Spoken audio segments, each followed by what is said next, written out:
कोई अपनी मर्जी से पैदा तो नहीं होता, लेकिन ज़िंदगी जीने का अधिकार सभी के पास खुद का होना चाहिए। जी हाँ, आज हम बात करेंगे ज़िंदगी के सबसे महत्वपूर्ण विषय के बारे में, जिस पर आमतौर पर बातें या तो होती नहीं है या कम होती है, या हम किसी लालच या डर की वजह से उसे अपनी ज़िंदगी में लागू नहीं करना चाहते। तो ये वीडियो हमारी 3 पुस्तकों पर आधारित होगी, जिनको पढ़ने के बाद हम ये वीडियो बना रहे हैं। इसमें सबसे पहली पुस्तक है the courage to be disliked, जिसे 2 जापान के लेखकों द्वारा लिखी गई है। यह पुस्तक हमें सिखाती है कि मेरी खुशी मेरा काम है और दूसरे मेरे बारे में क्या सोचते हैं यह उनका काम है। हमें दूसरों के काम में दखल नहीं देना चाहिए और न ही उन्हें अपने जीवन का फैसला लेने देना चाहिए।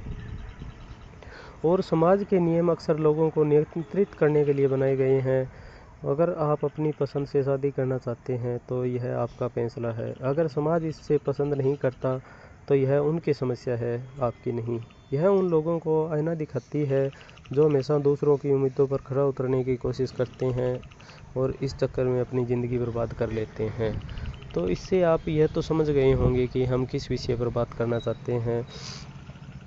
तो सोचने वाली बात यह है कि हम अपनी ज़िंदगी को अपने तरीके से जी रहे हैं, या किसी ने हमें कोई स्क्रिप्ट पढ़ा दी, बता दी, या किसी ने कह दिया कि ज़िंदगी तो ऐसे जीते हैं, उसके हिसाब से जी रहे हैं। जैसे भेड़ चाल का एग्जांपल हम ले सकते हैं। अगर एक भेड़ चल रही है, उसके पीछे भेड़ें हैं, तो वो चलती रहती है, चाहे वो 3 दिन चले 4 दिन चले, वो चलती रहेंगी। वो चलती चलती मर जाएंगी, लेकिन अपना रास्ता नहीं छोड़ेंगी, या जहाँ घास फूस उनको मिल रहा है पेट भरने के लिए तो वो उस साइड नहीं जाएंगी, क्योंकि वो एक भेड़ के पीछे चल रही है। तो वो भेड़ चाल का एग्जाम्पल हो गई है। हम किसी भी व्यक्ति को एक फ्रेमवर्क में नहीं कैद कर सकते। मुझे ये बहुत ब्रेन वॉशिंग लगता है कि हम जहाँ भी जाते हैं वहाँ हर किसी को यह कहता हुआ मिल जाता है कि ऐसे पढ़ाई करनी चाहिए, ये नौकरी करनी चाहिए, फिर काम करना चाहिए, फिर शादी करनी चाहिए, फिर बच्चे करनी चाहिए, फिर उनकी शादी करनी चाहिए, फिर एक दिन मर जाना चाहिए। तो हम क्या अपनी ज़िंदगी को अपने तरीके से जी रहे हैं, या किसी के द्वारा दी गई स्क्रिप्ट के माध्यम से ही हम ज़िंदगी जी रहे हैं? इस पर हमें पुनः सोचकर विचार करना चाहिए। हमें यूनिवर्स द्वारा सबसे जो ज़रूरी चीज़ प्रदान की गई है, क्रिटिकल थिंकिंग, हमारा दिमाग, बुद्धि, तो उसका यूज़ करके हमें इस विषय में बहुत ज़्यादा रिसर्च करने की ज़रूरत है। और जो भी लोग इस फ्रेमवर्क से हटकर कुछ करना चाहते हैं, अपनी ज़िंदगी को अपने हिसाब से चलाना चाहते हैं, उनको ये सभी ब्रेन वॉश्ड बोलते हैं। क्या हमने कभी ये सोचा है कि हम टेक्नोलॉजी के हिसाब से तो बदल जाते हैं? जैसे चिट्ठी वाले ज़माने से हम मोबाइल फ़ोन पर आ गए, लैंडलाइन जो फ़ोन होते थे उससे हम मोबाइल टच वाले फ़ोन पर आ गए हैं, और जैसे ऊँट गाड़ी पर चलते थे उससे हम कार जीप मोटरसाइकिल पर आ गए हैं। लेकिन जो हमारे रूढ़िवादी विचार हैं उनको हम नहीं छोड़ रहे हैं, या छोड़ना नहीं चाहते हैं, या हमें उस चीज़ से कोई लालच है, या उसका हमें कोई डर है, जो हमें समाज से डर लगता हो, चाहे किसी और चीज़ से। लेकिन ये विचार एक ना एक दिन चेंज हो ही जाने हैं। तो क्यों ना हम भी इस बदलाव का हिस्सा बने। जो ये जेन ज़ी जनरेशन है, जो 1997 से 2012 के बीच में जन्मे हुए बच्चे हैं, जिनको जेन ज़ी जनरेशन बोला जाता है, वो इस बारे में हम देखते हैं कि खुलकर बातें करते हैं, खुलकर अपने विचार रख रहे हैं। हम ये नहीं कह रहे कि उनके विचार 100% सही है, लेकिन जो ये पुराने रूढ़िवादी विचार चलते आ रहे हैं, उनको जो नई विचारधाराएं तोड़ रही हैं, हम उनसे सहमत हैं। और इनके बाद जो अल्फ़ा और बीटा जनरेशन आएगी, जैसे 2013 से 24 के बीच में जन्मे बच्चे अल्फ़ा कहलाएंगे, और 25 से 2039 के बीच जन्मे बच्चे बीटा कहलाएंगे। वो जनरेशन इन रूढ़िवादी विचारों को जड़ से ख़त्म कर देंगी। क्योंकि इसका कारण ये है कि अगर दुनिया में जैसे 206 देश है, हम 200 मान लेते हैं, तो 200 देशों में इस प्रकार की दिक्कत नहीं है। ये भारत हो गया, भारत के पड़ोसी देश हो गए, कुछ बहुत सारे अफ्रीका के देश है, कुछ दक्षिणी अमेरिका के देश है, उन्हीं के अंदर ये रूढ़िवादी विचारों की परंपरा अभी तक चलती आ रही है। बाकी जो विकसित देश हैं उनके अंदर तो बहुत साल पहले ये विचारधाराएं टूट चुकी है। वहाँ पर ज़िंदगी जीने का खुद का अधिकार है। वहाँ पर 18 साल की उम्र के बाद, हमारे तो यहाँ पर वोट देने का अधिकार होता है, उसके अलावा हमें कोई भी किसी भी तरह का अधिकार नहीं होता। हम पूरी ज़िंदगी ही दूसरों के कहने के हिसाब से ही गुजारते हैं, लेकिन उन देशों में ऐसा नहीं है। और एक जो जेनजी जनरेशन है उनके लिए सुझाव है कि अगर आने वाली अल्फा और बीटा जनरेशन के साथ हमें कंधे से कंधे मिलाकर चलना है ना, तो हमें पुस्तकें पढ़ते रहना पड़ेगा। हमें पुस्तकें पढ़ते रहना होगा, रिसर्च करती रहनी होगी फ़िलोसफी के बारे में, टेक्नोलॉजी से हमें जुड़ा रहना होगा। एआई हो गई, टेक्नोलॉजी से हमें जुड़े रहना होगा, जैसे एआई हो गई, क्वांटम कंप्यूटर हो गया।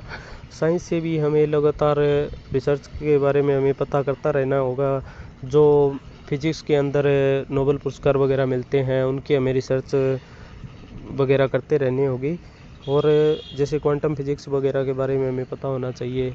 तो इस वीडियो के अगर हम निष्कर्ष के बारे में बात करें, कंक्लूजन पर बात करें, तो हमें जो जेनजी जनरेशन के से पहले के लोग हैं, जो 1997 से पहले के लोग हैं, जो हमारे सीनियर सिटीज़न है, हमारे काका ताऊ अंकल है, तो उनके लिए भी यह सुझाव है कि हमें क्यों ना साथ मिलकर ही इस बदलाव को करना चाहिए, रूढ़िवादी विचारों को छोड़ना चाहिए और सभी को ज़िंदगी जीने का अधिकार देना चाहिए।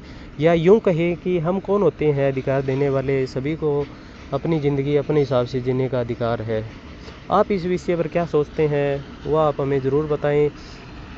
और हमारी इस वीडियो में हमारी कुछ शब्दों पर हम अटक रहे हैं और है, तो ये तो शुरुआत है, धीरे धीरे हो जाएगी। लेकिन जो पुस्तकों के बारे में हमने आपको बताया था, तो उस पुस्तक का नाम है, एक पुस्तक का नाम है the courage to be disliked, जिसे जापान के 2 लेखक, दार्शनिक और मनोवैज्ञानिकों द्वारा लिखी गई है। एक का नाम है इचिरो किशिमी और दूसरे का नाम है फुमिताके कोगा। ये जापानीज भाषा के शब्द है, इसलिए हमें थोड़े अजीब लग रहे हैं। दूसरी बुक है ऑन लिबर्टी, जिसे जॉन स्टुअर्ट द्वारा लिखी गई है।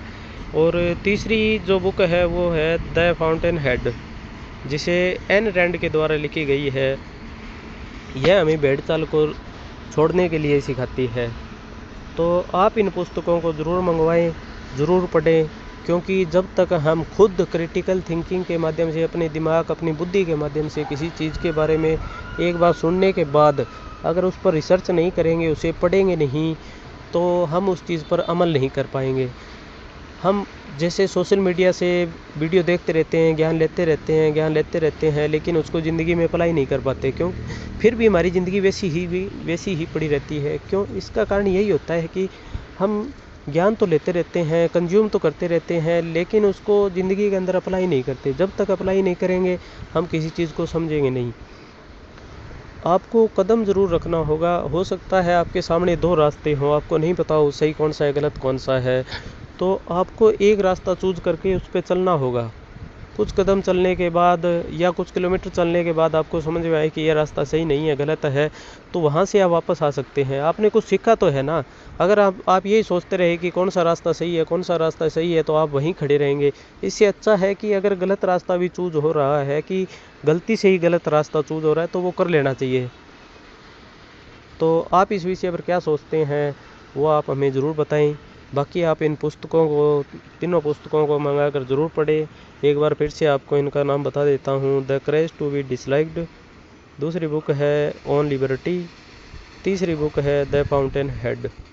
इनका नाम हम वीडियो के अंदर भी लिख देंगे, डिस्क्रिप्शन में भी लिख देंगे। आप इन पुस्तकों को मंगवाएं और पढ़ें और अपनी ज़िंदगी को अपने हिसाब से जिएं। कोई भी स्क्रिप्ट आपकी ज़िंदगी के अंदर नहीं होनी चाहिए कि कोई आपको ये बताए कि आप अपनी ज़िंदगी इस प्रकार से जियो, इस प्रकार से जियो। हमने आपको इस वीडियो के अंदर ये नहीं बताया कि आपको ये करना चाहिए, ये नहीं करना चाहिए, आपको जैसे शादी करनी चाहिए, शादी नहीं करनी चाहिए। हमने आपको बताया कि अपनी ज़िंदगी अपने हिसाब से जीनी है। वो आप अपनी ज़िंदगी अपने हिसाब से कैसे जीते हैं वो आप पर निर्धारित करती है, क्योंकि 800 करोड़ की दुनिया है और हर व्यक्ति एक दूसरे व्यक्ति से अलग है। हमारे परिवार में भी हम 5 सदस्य होते हैं तो पाँचों के पाँचों अलग विचारधारा के होते हैं और अलग ही हमारी कदकाठी होती है, रंग रूप होता है, तो उसके अकॉर्डिंग अलग अलग क्षेत्र होता है, आर्थिक लेवल भी अलग अलग होता है। तो हम अपनी ज़िंदगी अपने हिसाब से और बेहतर ज़िंदगी कैसे जी सकते हैं इसके ऊपर हमें खुद रिसर्च करनी होगी, किताबें पढ़नी होंगी या हमें लंबी वीडियो देखनी होगी। और जिस विषय पर हमने कोई वीडियो देखी हो उसके बारे में हमें खुद रिसर्च करनी होगी। आज तो इतना आसान हो गया है कि जैसे हमने आपको इन 3 पुस्तकों के बारे में बताया है, आज आप इन तीनों पुस्तकों पर लगा लो, या और बातें छोड़ दो, आप इन 3 पुस्तकों पर लगा लेते हैं हम। इतना आसान हो गया है कि इनमें से एक पुस्तक का नाम लिखो, एआई को बोलो कि इस पुस्तक के बारे में मुझे संपूर्ण जानकारी दे। आप उसमें लिख सकते हैं कि 1000 शब्दों में आपको जानकारी चाहिए, 2000 शब्दों में जानकारी चाहिए या 500 शब्दों में जानकारी चाहिए। आप उसको बोलो कि इस पुस्तक के बारे में मुझे 500 शब्दों में जानकारी चाहिए, जो इम्पोर्टेंट पॉइंट है। फिर वो आपको 500 शब्दों के अंदर इम्पोर्टेंट पॉइंट बता देंगी। उसके बाद वो खुद भी नीचे लिख देती है कि आप इस पुस्तक के इन विषयों पर भी जानना चाहते हैं तो मैं आपको बता देती हूँ, तो वो एआई आपको उस विषय के बारे में बता देगी।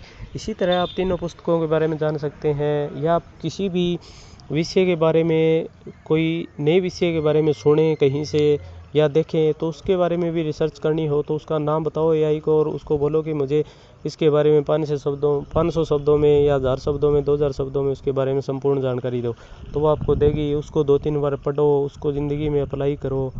तो बहुत आसान जो टेक्नोलॉजी आज चल रही है, अभी तो क्वांटम कंप्यूटर पे काम हो रहा है, कल को अगर वो भी आती है तो वो तो हमारे माइंड से बहुत तेज़ हो जाएगी। फ़िलहाल हम एआई के माध्यम से अपने दिमाग को और तेज़ कर सकते हैं, अपनी ज़िंदगी को अपने हिसाब से जी सकते हैं। तो आप इसके बारे में अगर हमें कमेंट के माध्यम से बताना चाहे तो बता सकते हैं, कोई ज़बरदस्ती नहीं है। लाइक शेयर वाली भी आपके साथ कोई ज़बरदस्ती नहीं है। बस वीडियो देखिए, ज्ञान हासिल कीजिए, उसके बारे में रिसर्च कीजिए और फिर किसी दूसरी वीडियो के बारे में या कोई दूसरी चीज़ के बारे में रिसर्च कीजिए। बस पढ़ते रहिए, अपना काम करते रहिए। इस वीडियो को कर्म के साथ न जोड़ा जाए कि कर्म नहीं करना, ऐसे बोल रहा है, नहीं, कर्म करना है, कर्म पूजा है, कर्म हमारा पहला धर्म है। कर्म तो हमें करना ही होगा अपने पेट के लिए, तो कर्म करते रहिए, उसके साथ साथ रिसर्च करते रहिए, खुद को टाइम देते रहिए। 1 घंटा आप ग्राउंड में ज़रूर जाएं। ग्राउंड में नहीं जा सकते तो अपने घर में कहीं पर आप, कोई पार्क वगैरह है, स्ट्रीट पे, सड़क पे आप घूम सकते हैं, रेस दौड़ लगा सकते हैं, योगा कर सकते हैं। खुद को 1 घंटे का सुबह टाइम शरीर को ज़रूर दें। उसके बाद 1 घंटे को दिमाग को टाइम ज़रूर दें। दिमाग के लिए 20 मिनट आप मेडिटेशन कर सकते हैं, 40 मिनट आप नए विषय के बारे में पढ़ सकते हैं। तो आप धीरे धीरे 1 महीने के अंदर आप देखेंगे कि आप के अंदर बहुत से बदलाव हो गए हैं। तो पढ़ते रहिए, खुश रहिए। जय हिंद। मिलेंगे किसी नई वीडियो में।